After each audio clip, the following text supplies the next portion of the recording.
नमस्कार। आप सुन रहे हैं हमारा साप्ताहिक कार्यक्रम प्रादेशिक समाचार दर्शन, जिसमें हम लेकर आते हैं विभिन्न जिलों की समसामयिक गतिविधियों पर विशेष रिपोर्ट। तो शुरू करते हैं आज का अंक।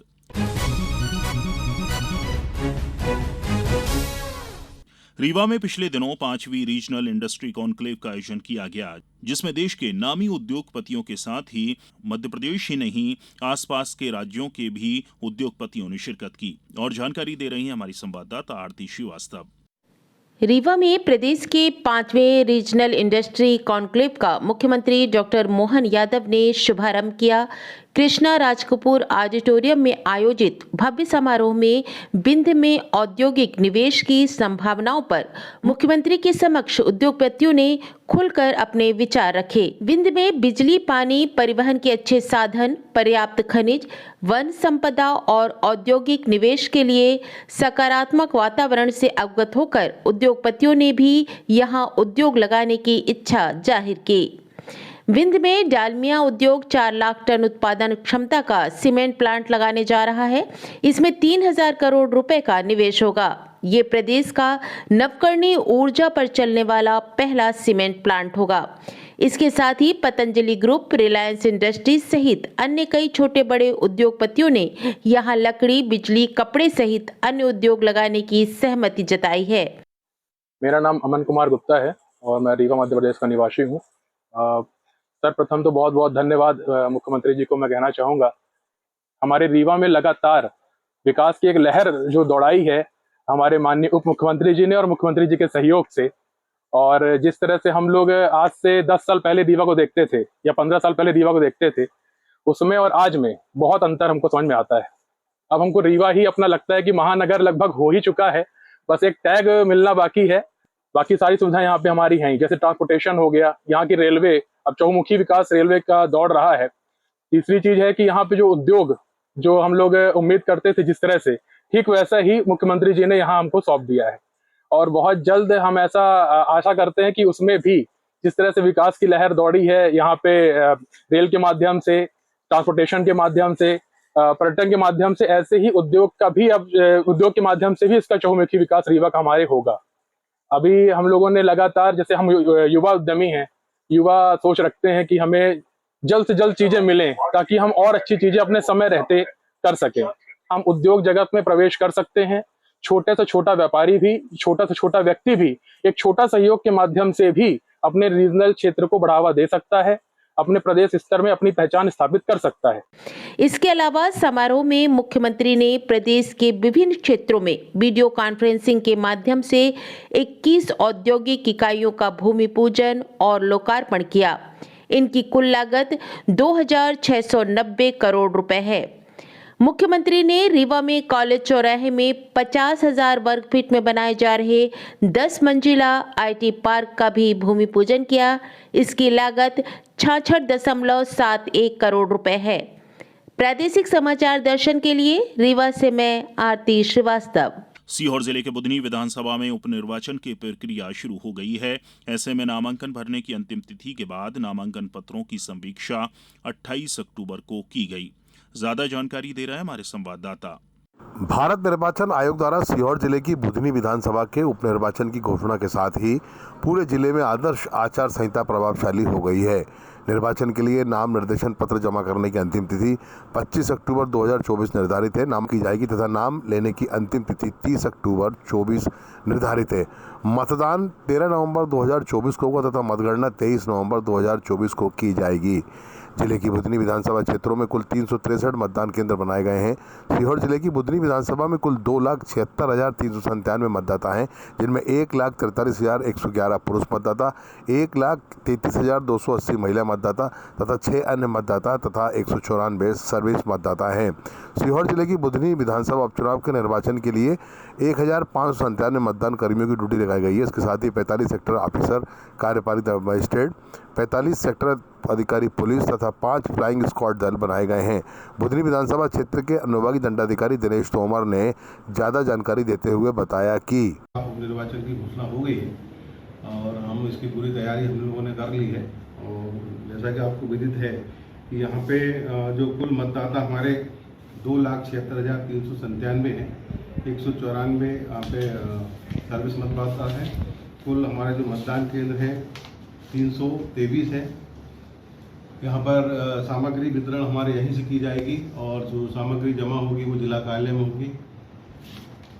इसके अलावा जो मतगणना केंद्र है वो महिला पॉलिटेक्निक कॉलेज सीहोर में रहेगा।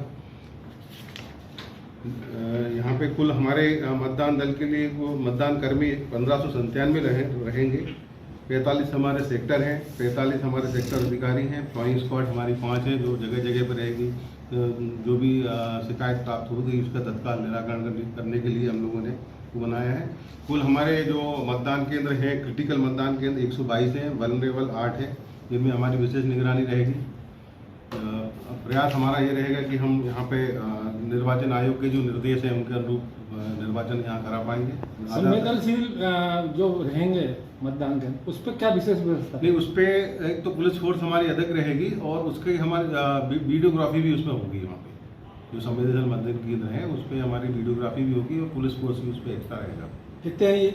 कुल हमारे जो है 122 मतदान केंद्र हैं संवेदनशील अभी। और उसके बाद क्या होता है कि जो नाम वापसी के बाद जो अभ्यर्थी शेष बचेंगे उसके बाद फिर हम एक बार उसकी फिर समीक्षा करेंगे, तो कुछ बढ़ भी सकते हैं, कुछ भी कम हो भी सकते हैं। फॉर्म भरने की डेट? फॉर्म भरने की डेट हमारी 18 तारीख से 25 तारीख है और नाम वापसी की 23 नवंबर है। वोटिंग 13 नवंबर को होगी और मतगणना होगी 23 नवंबर को। प्रादेशिक समाचार दर्शन के लिए सीहोर से प्रदीप सिंह चौहान। नीमच जिले में समग्र शिक्षा अभियान के तहत अब सरकारी स्कूलों में बच्चों को एआई तकनीक सिखाई जाएगी। और जानकारी दे रहे हैं हमारे संवाददाता दिनेश प्रजापति। समग्र शिक्षा अभियान के तहत अब सरकारी स्कूलों में बच्चों को एआई आर्टिफिशियल इंटेलिजेंस तकनीक सिखाई जाएगी। इसके लिए जिले के 4 सीएम राइज स्कूलों में स्टार्स परियोजना के तहत मध्य प्रदेश सरकार द्वारा टैब लैब स्थापित की जाएगी, जहां बच्चे टैबलेट हाथों में लेकर एआई और कोडिंग के साथ कई प्रोजेक्ट पर काम करना सीखेंगे। इसके लिए जिला शिक्षा विभाग को पिछले सप्ताह पत्र मिल चुका है। इसके बाद संबंधित स्कूलों को जानकारी भी भेज दी गई है ताकि जल्द से जल्द प्रक्रिया शुरू की जा सके। हालांकि टैब लैब की सुविधा नए शिक्षा सत्र में मिलेगी। इसके लिए खरीदी सहित स्कूलों में कक्ष तैयार करना बाकी है। अब तक निजी स्कूलों में बच्चे स्मार्ट क्लास के माध्यम से एआई व कोडिंग जैसी आधुनिक शिक्षा का ज्ञान प्राप्त कर रहे हैं। हालांकि जिले के कुछ शासकीय स्कूलों में स्मार्ट कक्षाएं चालू है। इसमें भी सबसे ज्यादा जावद विकास खंड में है, जहां बच्चे पढ़ाई कर रहे हैं, लेकिन टैबलेट जैसी सुविधा वहां भी नहीं है। लोक शिक्षा संचालनालय भोपाल द्वारा समग्र शिक्षा अभियान और स्टार्स परियोजना के तहत शासकीय स्कूलों में आधुनिक टैबलेट क्लास खोलने की तैयारी की जा रही है। पहले चरण में नीमच, मनासा, जावद और सिंगोली के सीएम राइज स्कूलों में टैबलेट तैयार की जाएगी। इसमें 40 बच्चों के बैठने की क्षमता होगी। चूंकि सीएम राइज स्कूल कक्षा 1 से 12वीं तक होता है, इसलिए सभी कक्षाओं के बच्चों को इसमें कनेक्ट कर प्रोजेक्ट पर काम करवाया जाएगा। जिला शिक्षा अधिकारी सी के शर्मा के अनुसार मध्य प्रदेश लोक शिक्षा संचालनालय से टैबलेट तैयार करने के आदेश आ चुके हैं और सामग्री जेब पोर्टल से खरीदी जाएगी। प्रादेशिक समाचार नीमच, दिनेश प्रजापति। इस वर्ष धनतेरस का पर्व रतलाम जिले के लिए विशेष होने वाला है। क्यों, बता रही हैं हमारी संवाददाता अदिति मिश्रा। धनतेरस का पर्व इस बार रतलाम में और भी खास होगा। देश विदेश से आने वाले भक्तों में इस बार प्रदेश के मुख्यमंत्री डॉक्टर मोहन यादव भी शामिल हो सकते हैं। इसके लिए प्रशासनिक अमला तैयारियों में जुट गया है। दूसरी ओर रतलाम के विश्व प्रसिद्ध महालक्ष्मी मंदिर में होने वाली 5 दिवसीय सज्जा और पूजन की तैयारियां जोरों से चल रही हैं। मंदिर को असली नोटों और सोने चांदी के आभूषणों तथा रत्नों से सजाया जाता है, जिसके लिए हर साल की तरह इस बार भी हजारों भक्त लाखों रुपए के नोट और आभूषण मंदिर में रखकर जा रहे हैं।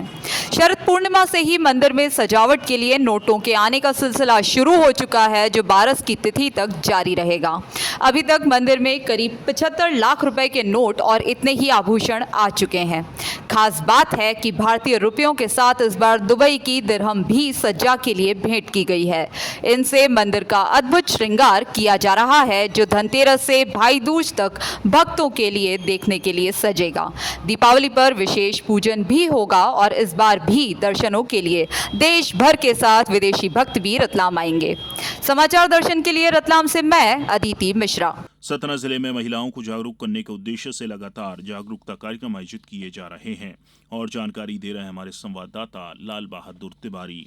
सतना जिले में महिलाओं को जागरूक करने के उद्देश्य से लगातार जागरूकता कार्यक्रम आयोजित किए जा रहे हैं। इसी क्रम में महिलाओं के प्रति सभी प्रकार की हिंसा एवं भेदभाव को समाप्त किए जाने के उद्देश्य से विधिक जागरूकता शिविर का आयोजन किया गया, जिसमें महिला सशक्तिकरण, महिला सुरक्षा, महिलाओं के प्रति हिंसा, महिलाओं के स्वास्थ्य एवं पोषण, उनके आर्थिक विकास, कौशल उन्नयन, डिजिटल साक्षरता जैसे विषयों पर ध्यान केंद्रित कर महिलाओं के समग्र विकास हेतु जानकारी दी गई। संबंधित अधिकारियों द्वारा यह भी बताया गया कि यदि किसी महिला नागरिक को महिला सुरक्षा, महिला हिंसा या महिलाओं के अधिकारों के संबंध में कोई बाधा आ रही हो तो जिला विधिक सेवा प्राधिकरण के माध्यम से उसका निराकरण किया जा सकता है। सभी महिलाओं से प्रत्येक गलत आचरण का प्रारंभ में ही विरोध करने का भी आह्वान किया गया। प्रादेशिक समाचार दर्शन के लिए सतना से मैं लाल बहादुर तिवारी। रायसेन जिले में डेंगू और मलेरिया से बचाव के लिए स्वास्थ्य विभाग द्वारा जिले के नागरिकों को जागरूक किया जा रहा है और जानकारी दे रहे हैं हमारे संवाददाता विनीत माहेश्वरी। रायसेन जिले में डेंगू एवं मलेरिया से बचाव के लिए स्वास्थ्य विभाग द्वारा जिले के नागरिकों को जागरूक किया जा रहा है। इसके अलावा जिले में डेंगू मलेरिया की रोकथाम के लिए स्वास्थ्य विभाग का मैदानी अमला घर घर जाकर सर्वे का कार्य कर रहा है। जिले में डेंगू के मरीजों की संख्या में इजाफा होने पर कलेक्टर अरविंद दुबे के निर्देश पर निरंतर डेंगू मलेरिया की रोकथाम के लिए जमीनी स्तर पर स्वास्थ्य विभाग का अमला लार्वा को नष्ट करने में जुटा हुआ है। वहीं जिला मलेरिया विभाग द्वारा अब तक 4,928 गांवों वार्डों के सर्वे में 453 घरों में डेंगू के मच्छर का लार्वा पाया गया, जबकि 632 ऐसी जगहों पर भी लार्वा पाया गया जहां पानी का भराव काफी दिनों से बना हुआ था। जिले में डेंगू के 23 नए मरीज सामने आने के बाद लगातार डेंगू की रोकथाम के लिए प्रयास किए जा रहे हैं। वहीं नागरिकों को भी डेंगू बीमारी से बचाव के लिए जागरूक भी किया जा रहा है। सीएमएचओ डॉक्टर दिनेश खत्री ने नागरिकों से अपील करते हुए कहा कि डेंगू मलेरिया से बचाव के लिए मच्छरदानी का उपयोग करें, घर के आसपास पानी का भराव न होने दें एवं पेड़ पौधे एवं घर से बाहर जाने के दौरान शरीर को ढककर जूते मोजे पहनकर ही निकलें। वहीं अगर बुखार है तो उसे सामान्य तौर पर नहीं लें या डेंगू की शुरुआत हो सकती है, इसलिए कोई भी गोली खाकर दवाएं नहीं बल्कि तुरंत अस्पताल जाकर जांच कराएं और डॉक्टर की सलाह अनुसार दवाइयों का सेवन करें। अगर खून में प्लेटलेट्स 1.5 लाख से कम है तो यह खतरे के निशान है। 1 लाख से कम प्लेटलेट्स होने पर यह और भी खतरनाक हो सकता है, इसलिए बिल्कुल भी लापरवाही ना करें।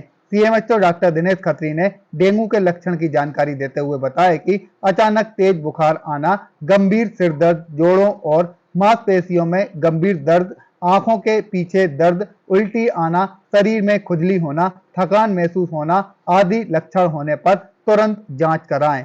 प्रादेशिक समाचार दर्शन के लिए रायसेन से मैं विनीत माहेश्वरी। प्रादेशिक समाचार दर्शन के आज के अंक में इतना ही। अगले हफ्ते फिर मुलाकात होगी, तब तक के लिए नमस्कार।